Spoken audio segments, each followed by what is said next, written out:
রাজনৈতিক ব্যাপার, স্যার একটু বলেন যে রাজনৈতিক ব্যাপার। ফরিদপুরের স্বতন্ত্র প্রার্থীর ভাইয়ের মালিকাধীন চক্ষু হাসপাতালে হামলা ও প্রাণনাশের হুমকির অভিযোগ উঠেছে।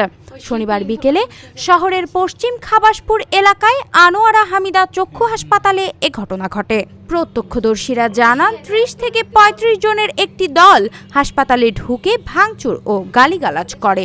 এতে রোগী ও কর্মীদের মধ্যে আতঙ্ক ছড়িয়ে পড়ে।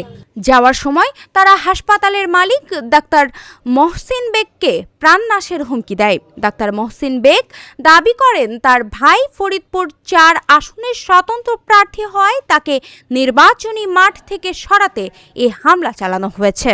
তিনি জেলার রিটার্নিং কর্মকর্তা ও পুলিশের কাছে লিখিত অভিযোগ দিয়েছেন। এদিকে কোতোয়ালি থানার ওসি শহীদুল ইসলাম জানান, সিসিটিভি ফুটেজ দেখে জড়িতদের শনাক্ত ও গ্রেপ্তারের চেষ্টা চলছে।